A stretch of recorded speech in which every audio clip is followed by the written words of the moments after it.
Hi guys, welcome to another episode back in the shed. I just thought I would document what I'm about to do.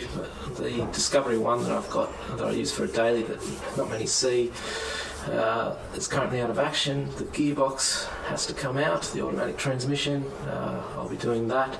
I'll try to document that as well because it might help someone down the track if they have something similar go wrong. But what I'm doing today is the other day I looked underneath the Defender, which I'm currently driving as a daily, and it seems like there's some faulty engine mounts. I've got some replacements, so I actually got those for the Disco initially, but I'll use it on the Defender being the same engine. So I'll also change the gearbox mounts as well on the Defender whilst I'm there on as well. So yeah, let's see how long it takes.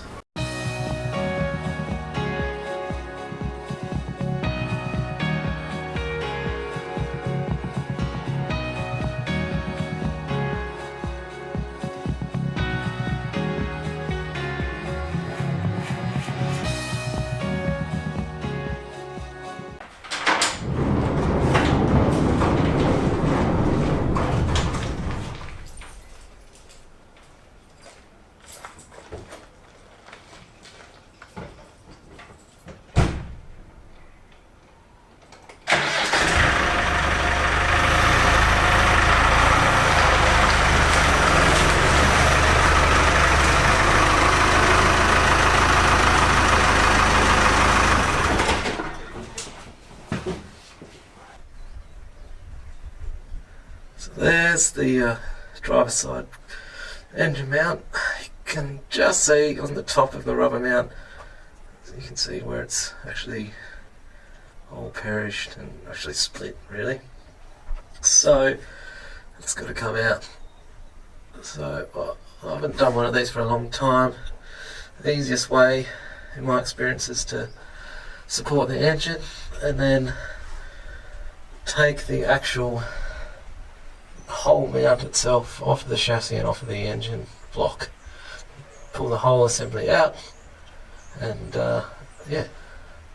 take the mount off, put the new one in and reverse, and then on the same on the other side. Okay, so I've got the whole engine mount out, including the bracket, so I've just taken it straight off the engine as I was saying before.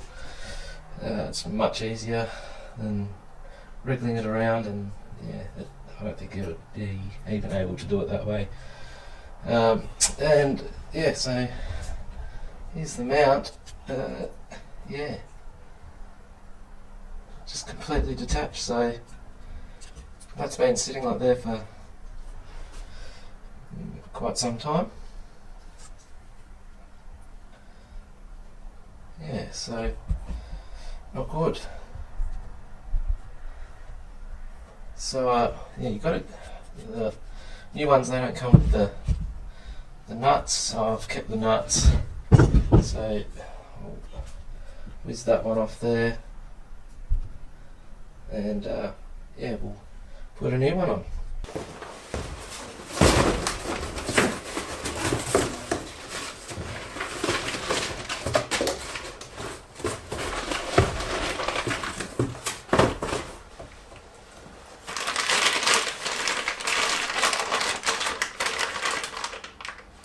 So the part number for all the 300 TDI engine mounts is NTC 9416.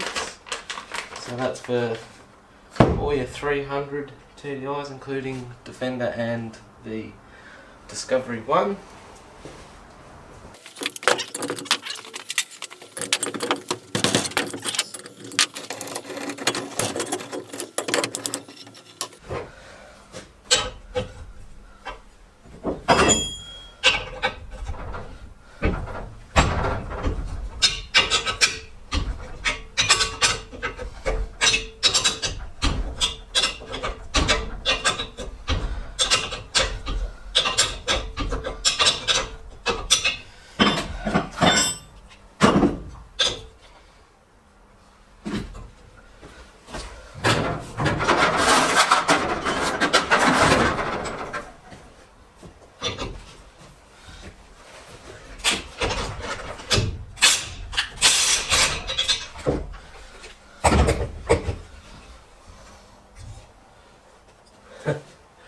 So there's the old mount.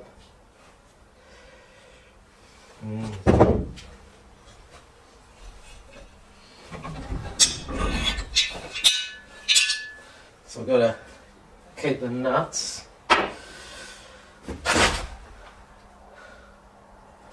Looking at this, I don't know if you can see there, but these two wings here.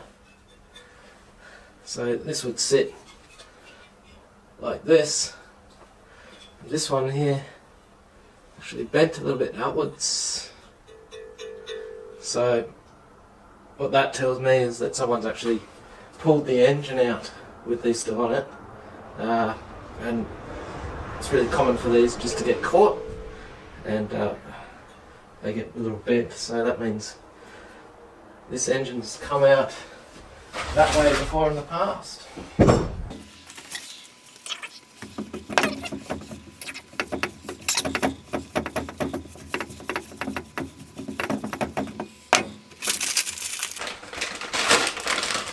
Just make sure these nuts fit. Spot on.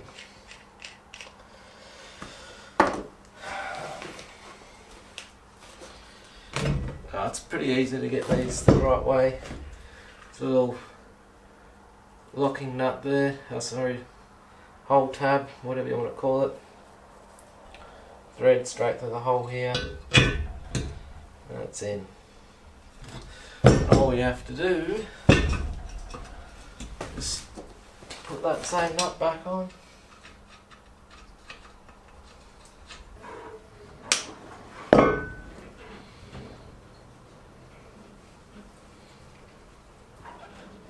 Not too much. I'm going to get it back off for next time.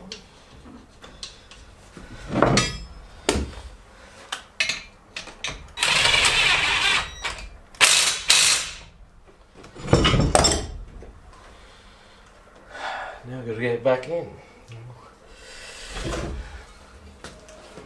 It's the next day. I worked pretty late and got fed up and decided to change the bulbs in the headlights instead, because I need to do that, because I've got some relays here. One had actually died, and I just replaced it.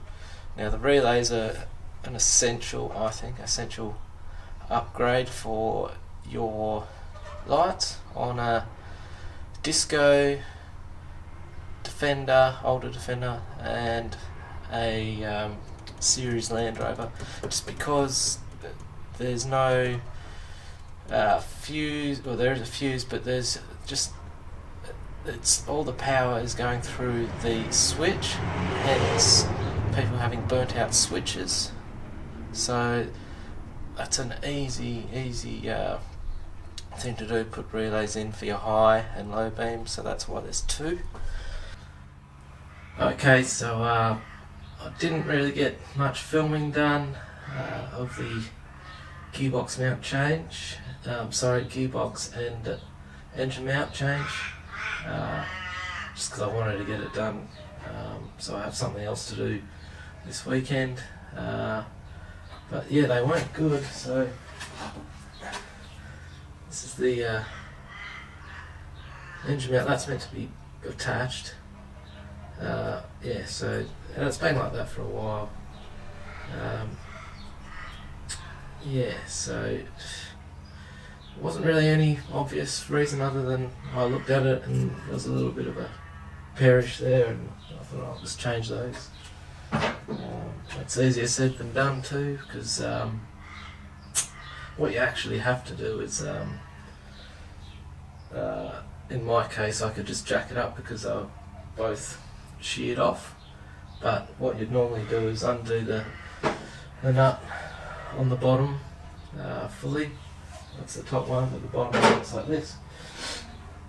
So you do these undone on both left and right, driver's and passenger side, and then you'd get in my case I got a bottle jack underneath, and I actually jacked the whole engine up that way, and what you also have to do is disconnect the radiator top hose from the engine, and also take the viscous fan off, which on these 300 TDI engines is a reverse thread.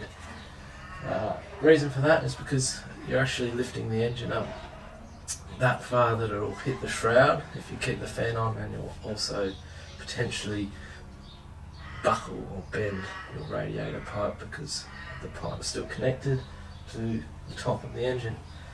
So that's to get the engine up, but actually after that you actually have to tilt or turn the engine so you can actually fit the new mounting.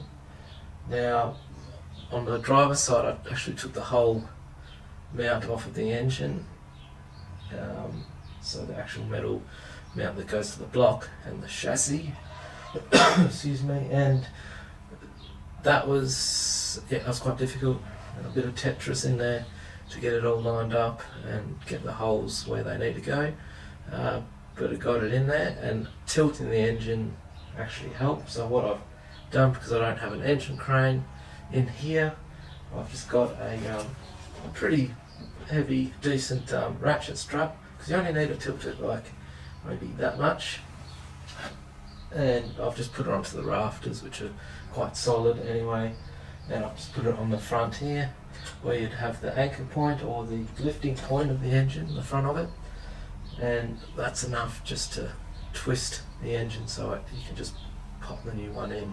And that's what I did on the passenger side, which was a lot quicker. Now you just got to have it, find the sweet spot. You got to go up, you got to tilt it, and what I do is actually I attach this part.